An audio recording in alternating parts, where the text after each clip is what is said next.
Hello again. I'd like to share with you a few thoughts about what it means to embrace contemplative living.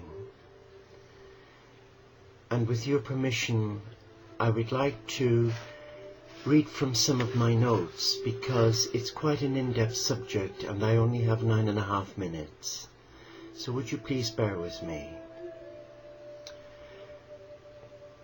According to the great Thomas Merton, whom I love dearly, and a lot of his books, he says this about contemplative living.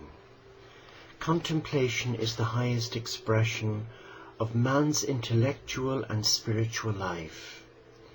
It is that life itself, fully awake, fully active, and fully aware that it is alive.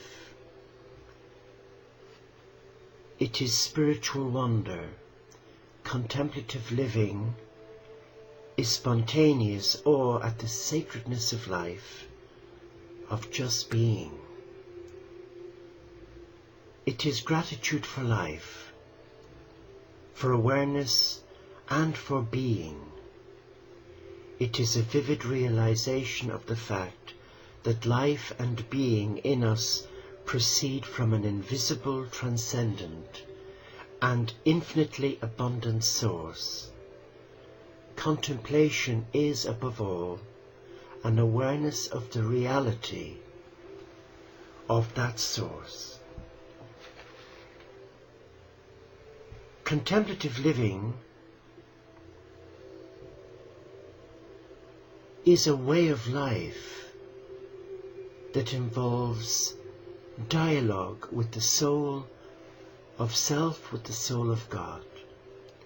We purposefully engage in activities intended to deepen our relationship with ourselves, with God, others, and nature. We are conscious of how our decisions, actions, and use of time affect each of our relationships. We see our relationships are all interrelated and integrated, and see God in each of them, not separate.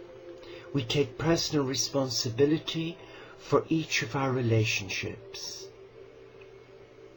Our relationships determine our life's goals and become the measure of our success.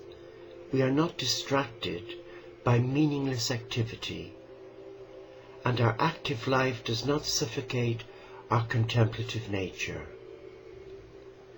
We see through the illusion of separateness, acknowledge and amend whatever we do that alienates us from our true self, each other, nature, and God, and we recognize that we are already one.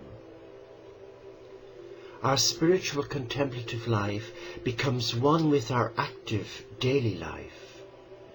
We regularly spend time in silent reflection, solitude, contemplative dialogue, and other contemplative practices. We find ourselves more concerned with the issues confronting humanity and less with the mundane concerns of daily life. We experience the freedom, the joy and love that can only come from grounding ourselves in our relationships. Now here is what works for me in this whole world of contemplative living. Contemplative living is living a life of unity. Unity in terms of living these 4 key relationships correctly and in harmony with each other. Living these relationships as a dynamic system rather than a linear process. This means that one can enter the system through any of the 4 relationships that each relationship is connected to and affects each other relationship. The most leveraged relationship in terms of its effect on all the relationships is with oneself. Thomas Merton refers to this process of dealing with the correctness of this relationship as awakening to the difference between one's true and one's false self.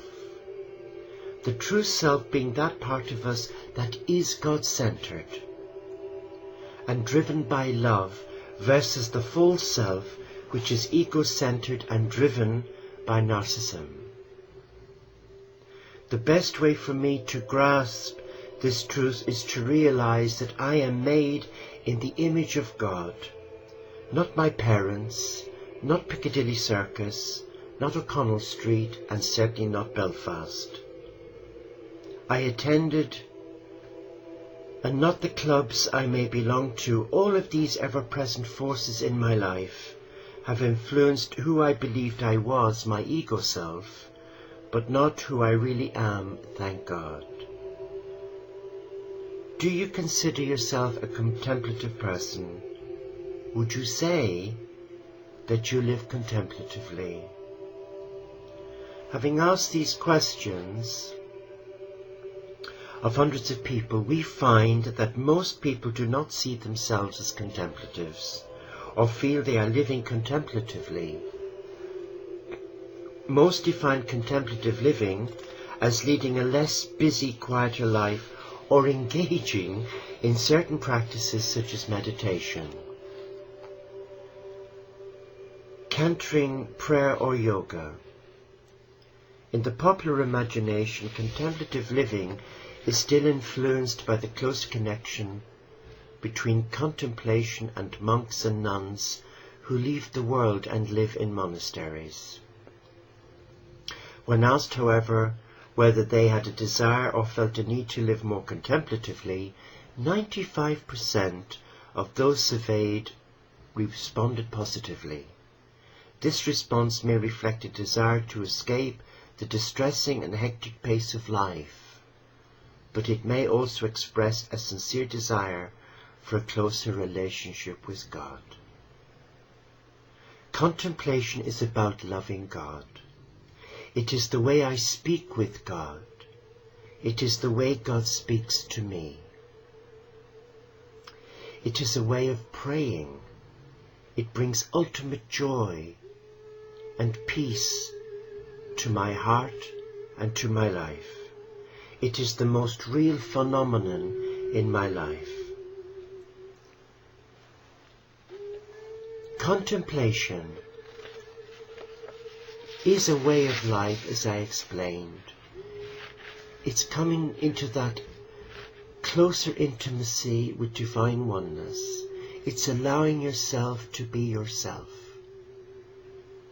And it's allowing you to offer to God your availability and your vulnerability, to be still in that all-knowing presence and enjoy companionship with God. I believe that contemplative living says something much simpler, that we are already one. We are one in God.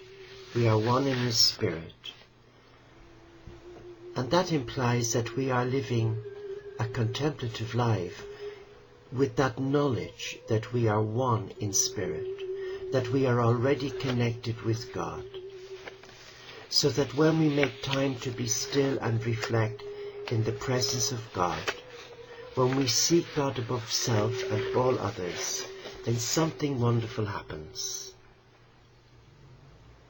And as I've said, we are already one, but we imagine that we are not. Why is that?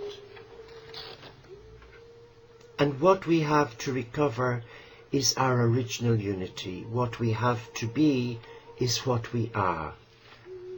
Thomas Merton got it right.